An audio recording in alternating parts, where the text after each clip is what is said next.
Everybody. I'm excited to sit down and be in conversation right now. It's not early in the morning, which is normally when I record, but it's a Sunday afternoon and I actually have some time to myself, which feels exciting. And I decided I wanted to record a podcast episode because I'm feeling compelled to, I guess. But I've just been thinking about some things, and I think a lot of times before I hit record, I will sit and get still. A lot of times pull a card, an oracle or a tarot card. In this case today, I pulled an archetype card, and I'll say a little bit more about which card in a little bit, but I'll sort of sit and ask Spirit, Source, what would be supportive for me to speak to right now in this moment? What would be the thing that's alive that, maybe we need to be in conversation about for whatever reason, right? And what came up for me today was that I feel more strongly than I ever have that it is behoove, is that the word? I don't know. What is being asked of all of us in this moment? And what I believe is sort of a mythical moment in history. What is being asked of us is to really pay attention to where we are paying attention and the energy that we are bringing into the collective consciousness, right? So if you think about the fact that, in depth psychology, we talk about the collective unconscious and that there are waves of collective awakening or maybe periods where we are sort of dormant in our awareness of certain aspects of our human experience and energetics that are alive within the collective, right? And that right now, what I believe we are living through is a moment in history that is a prophetic moment, and that many different cultures and indigenous populations talked about this moment in time being the start of a really revolutionary time in history. And even if you listen to different astrologers talk about the time that we are living through and what was going to sort of around the dawn of the Aquarian age and what was going to start to come to life, and we're just sort of at the beginning of that age, but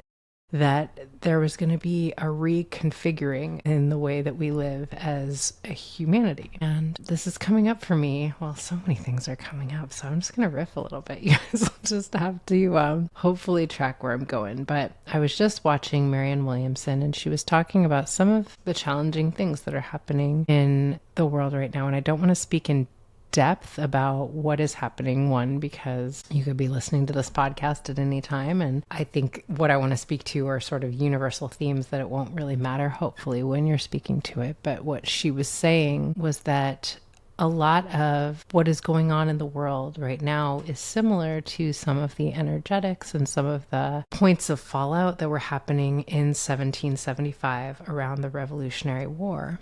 And, friends that I have that are astrologers have talked about how similar the energy is right now to different periods of time when we were at war or when there was a revolution of the people and an uprising. And I heard an astrologer say yesterday, we are ripe for war times. That is what is in the energetic frequency. That is what is alive within the cosmos. And so we're at a point of choosing a trajectory as a human race, right? And so this is a revolutionary time, but what I believe we get to decide is if it's going to be a violent revolution, if we're going to sort of perpetuate more of the type of revolutions that we've seen in the past, or if there's the possibility of a nonviolent revolution, a revolution of our souls coming into integration with who we are in this human experience, right? That we are in that level of consciousness. And what was sort of spoken about in terms of these times in some of the more prophetic contexts or texts about the moment that we're living through was that it was going to be a revolution that was rooted in the rise of the feminine within all of us, the feminine consciousness, which is that soul consciousness, and us remembering that we are more than just these human bodies, that we are more than just what we are afraid of, and that we have this potential to create heaven on earth. And even as I say that, I know that can sound fantastical and larger than anything we've seen or been asked to conceptualize in our lifetime.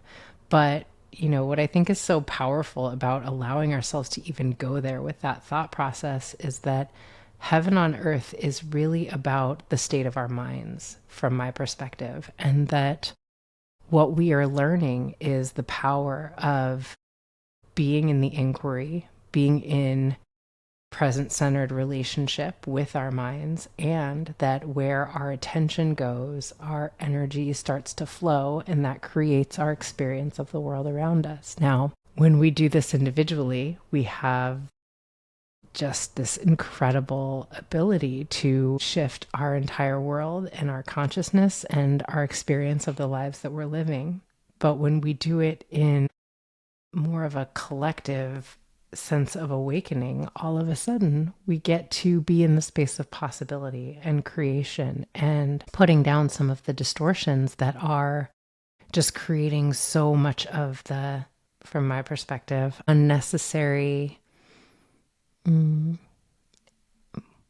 waste of time, in terms of that we are here to sample the Raja and to fall in love with this life and one another. And it becomes really difficult to do that when we are caught up in the Maya, the illusion of all of the things that we're afraid of. And that is what we focus all of our energetic frequency on, right? So I know I'm sort of talking a little bit esoterically and not really speaking in tangible real world, whatever that means, examples, right? But I want to bring it a little bit to like how I think we start to pay attention to our energy and where we're focusing our energy in a way that feels a little bit more tangible. So all of that sort of, I want to take it from the macro to the micro and then hopefully back to the macro again. So stay with me, guys. So one of my dear girlfriends sent me a reel, I think at the end of last week, and it was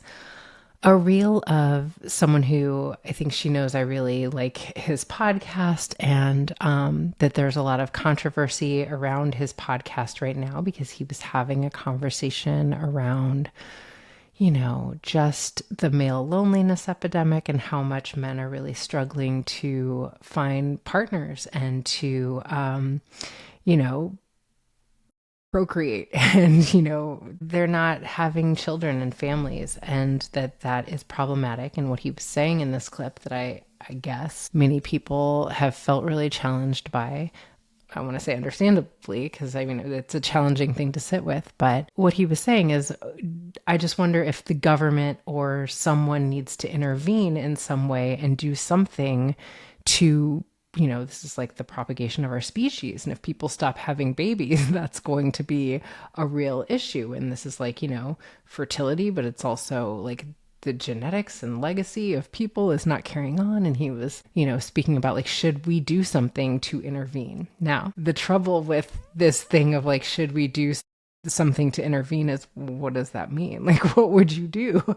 And he was talking about, men who have gone to some of the red pill content and incel groups because of their frustration with not being able to find girlfriends, I guess, or people to partner with. And so if you're thinking about, okay, so if that's the problem, and in the suggestion of the conversation, the solution would somehow be to figure out a way to get these men dates or women or, I don't know, family, I don't know. But a lot of the challenge that I think people found with what he was saying was, this sounds a lot like that series, The Handmaid's Tale, that people, anything that sort of even has a whiff of that energy of women should be forced to be in relationships with men to propagate our species. It's sort of like, I think sometimes has an air of that can be challenging, understandably, again, right? Now,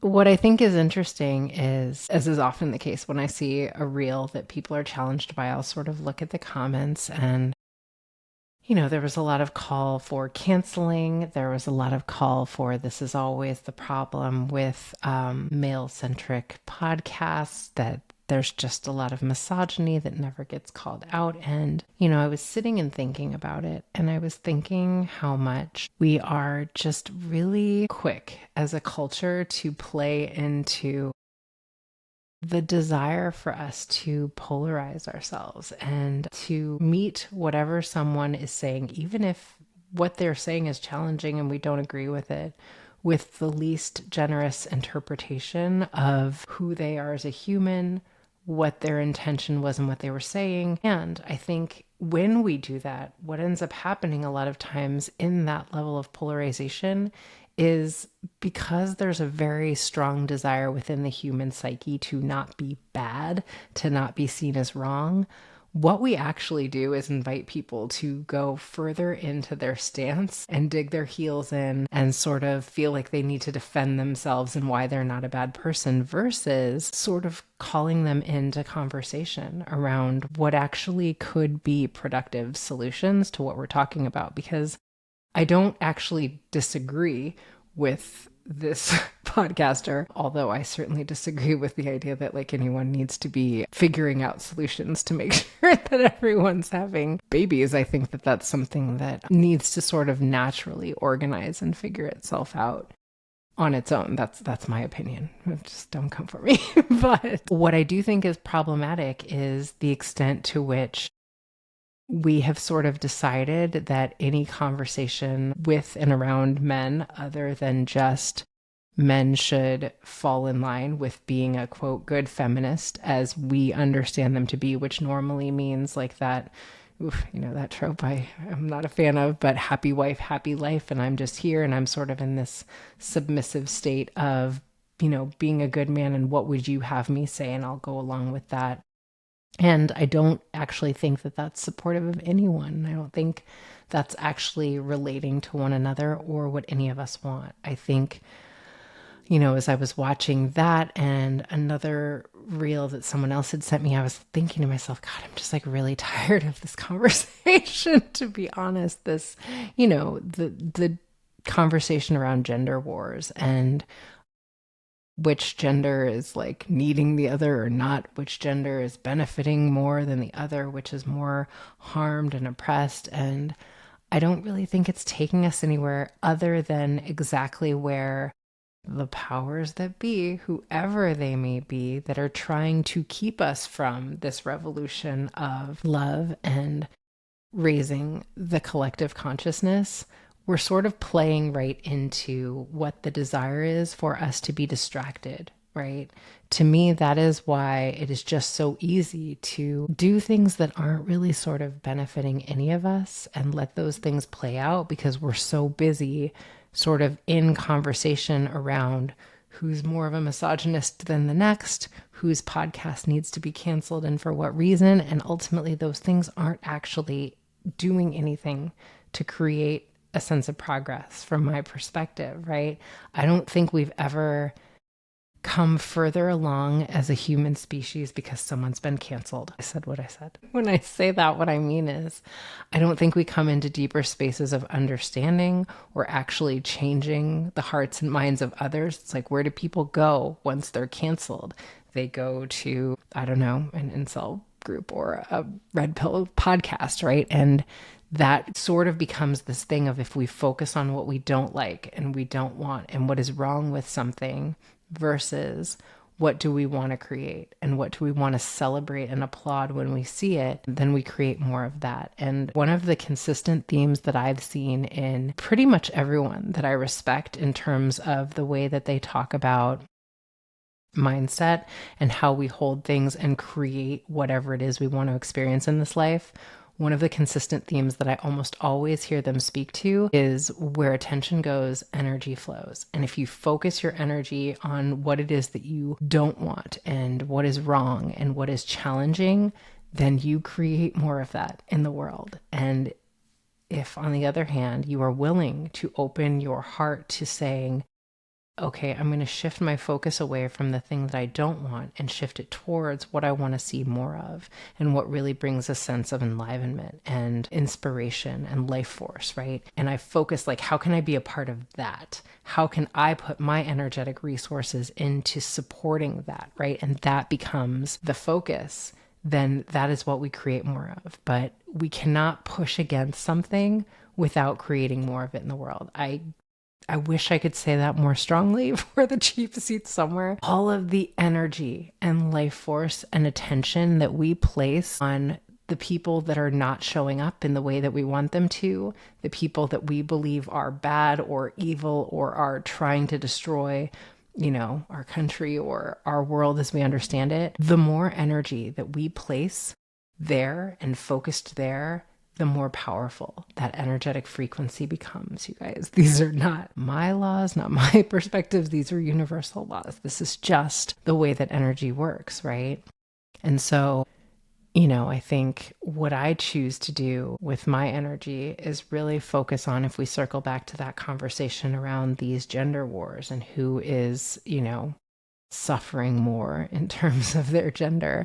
What I really try to do is, one, as someone who is gendered in a female body, I try to focus on where I can seek to understand what I don't understand and look for my blind spots and cultivate a sense of empathy, because for someone who is in a different gendered body than I am, because what I understand is that what creates bridges between us is not sort of shouting at another person where they are wrong or bad or missing the mark.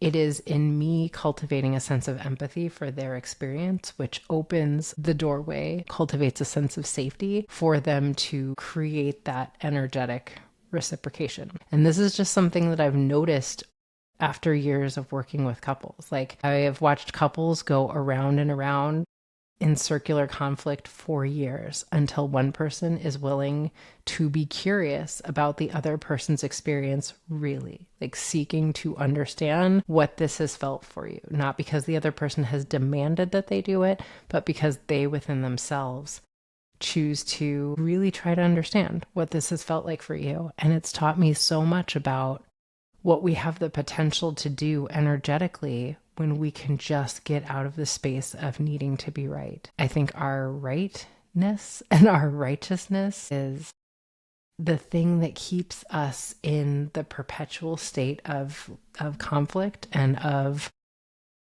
distraction, and really, really easy to manipulate. So yeah, I'm going to keep it kind of short today, but I think this thing of like, where am I, like the responsibility I can take is in asking myself, where am I focusing my energy, my energetic resources? Am I being a part of what is creating the energetic frequency of destruction, end of times, violent revolution? We're all gonna take this world down by all costs, however we have to do it so that we're on the quote right side of history? Or am I going to be in the space of believing that it is possible for this nonviolent revolution and uprising to occur and doing this thing? I heard, I was listening to Zach Bush on a podcast, and he was talking about how we've just spent so much time trying to the 5D, like the spiritual spaces and like all of the like aspects of what we're reaching for in these medicine ceremonies. And it's not that those things don't have so much value. Please hear me when I say this, because a lot of times what that is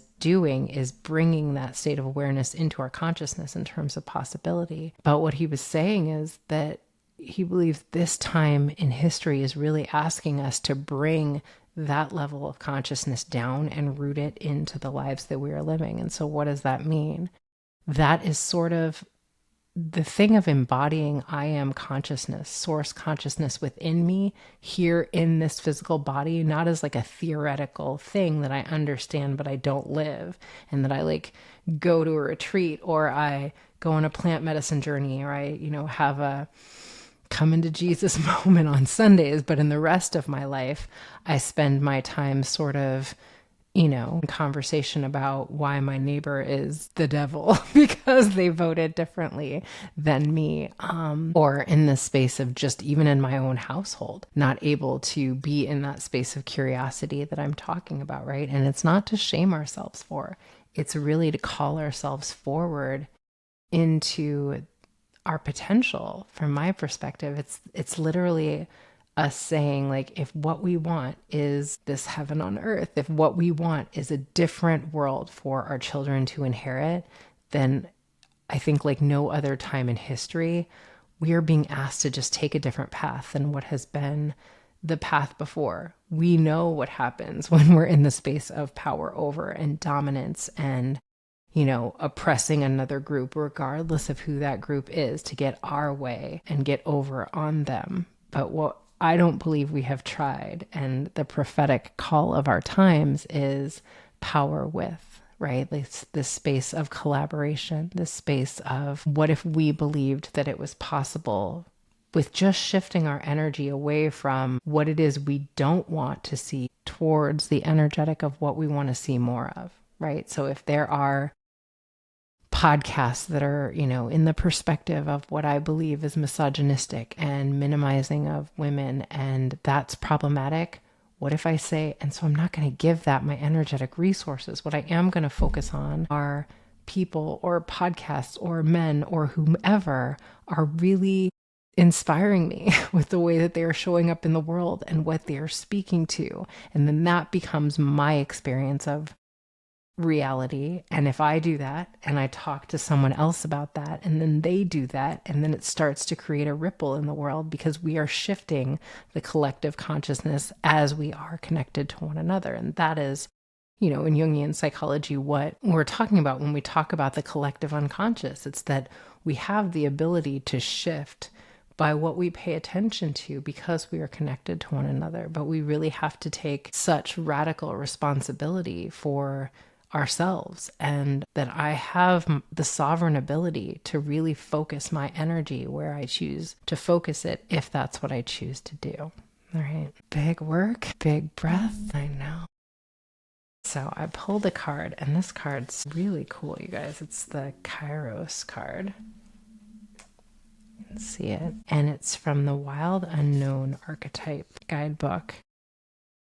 Some of you might know this book. I really love it because it just brings in so many of the concepts from, you'll hear me sometimes talking about depth psychology, and this work around archetypes just gives us a way of expanding this moment into a more mythical perspective on some of these things that have been themes throughout human history. And I think a lot of times what cultivates a lot of fear and contraction within all of us is that we don't understand the seasonal nature of our human experience, and that these themes of what it is to be human and have power over one another when we are afraid, or attempt to have power over one another when we're afraid, versus being in the space of shifting the energy into the space of possibility and collaboration. These things have always been there. And to me, that's a little bit why we certainly learn from our history, but also why we pay attention to the wisdom of our ancestors that I think we've really lost track of in Western culture.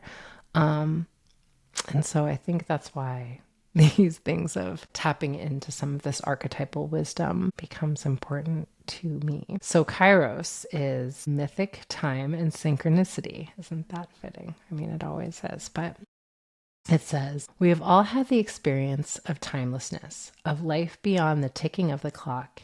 It may be felt as time standing still, slow motion, or losing track of time on a walk or in a lovely conversation. This is known as mythic time, and it is the territory of Kairos. This card suggests there is a secondary time continuum that goes beyond any earthly clocks and schedules. Within this non-linear realm, we access divine timing. A single moment ripens with auspiciousness, and our actions change the trajectory of our whole life. Time becomes a living thing that watches over us and tells us precisely when to speak or act. When this card appears, it is all about patience and precision. No clock can guide you. Wait for the rush of inner knowing and not a moment longer. Beautiful. And it says, compare the Greek word chronos and kairos. This will guide you to an understanding of logos and mythos. And also, the word evil comes from the root unripe. Consider that everything has a time of ripeness. When it becomes a nourishing fruit, sweet to the lips. I really love that. The word evil comes from the root unripe. You know, I think there's such an adolescent quality that I am often, and I don't mean that in a disrespectful way to adolescents whatsoever, because if you think about where you are developmentally when you are in the stage of adolescence, there's like all of this hormonal angst and, inability to be present enough to like really like play the tape through on where things are headed and like who we want to be and what's going on really, right? And I feel that energy in the collective so much, certainly with our leaders and with our reactions. But I think there's so much in understanding, like, how do we slow down enough to be present with what is being shown to us on a soul level right now? It's so easy and it's so human for all of us to just get really caught up in what we're afraid is happening, what we can't see in terms of a future that we can really root in terms of something that is familiar with what we've known. My stomach's growling. Do you hear that? But because I think we are living through times that are really going to shape and shift the trajectory of who we become, we can't have that. And so because we are sort of in that unripened space as a human race, I think it just really becomes important for us to learn to slow down and be so much more present with what is happening right now, what is the truth of what is happening right now, so that we're not in such a reactionary state based on what we're afraid of. And when we're slowing down, can we be just so present with the question, who do I want to be in the midst of the shifting and the collective awakening? And can I be the revolutionary that I long to be in terms of a revolution of heart expansion and attempting to seek and connect versus disconnect and hold with contempt and polarization and all of these things that I think are just really being brought forward and to the surface for us to have a good, long, hard look at how these have been themes that have just been right there below the surface for such a long time, and that what we imagined was certain is, being shown to us has just been a distortion, and that we have such an opportunity to be a different kind of people if we're just willing to understand how powerful we are, really. And that power is within our own minds. And that's, when you think back on just the idea of like the revolution will not be televised, what that movement was really about was the revolution is the revolution in your mind and how you're holding any given moment with the way you're thinking about it and the story you're telling yourself about what it means, right? And so, yeah, I just feel like I've felt a little bit compelled to speak to the possibility of revolution. I'd love to hear you guys' thoughts because I love the feedback on these conversations and these episodes, and I feel like I've gotten some feedback on the last few, which makes me feel really excited. So keep them coming. And yeah, I guess a question to leave you with for this week would be, how can I make the conscious decision, to show up as the love that I want to see in the world when it feels difficult, right? Like, can I make a point at some time this week? And maybe that's to like really seek to understand when someone who I strongly disagree with their political views or the way that they see life and maybe like the opposite gender or people that are different from them in a way that is challenging for me, how can I seek to the best of my ability to see their humanity and what they might be afraid of, that they are moving from the space of fear? And does that cultivate a little bit more compassion from me when I see them as afraid. Yeah. All right, guys, I think I'm going to wrap it at that. Thank you for joining me, and I'll see you next time here on What's My 100%. Have a beautiful week. Take good care.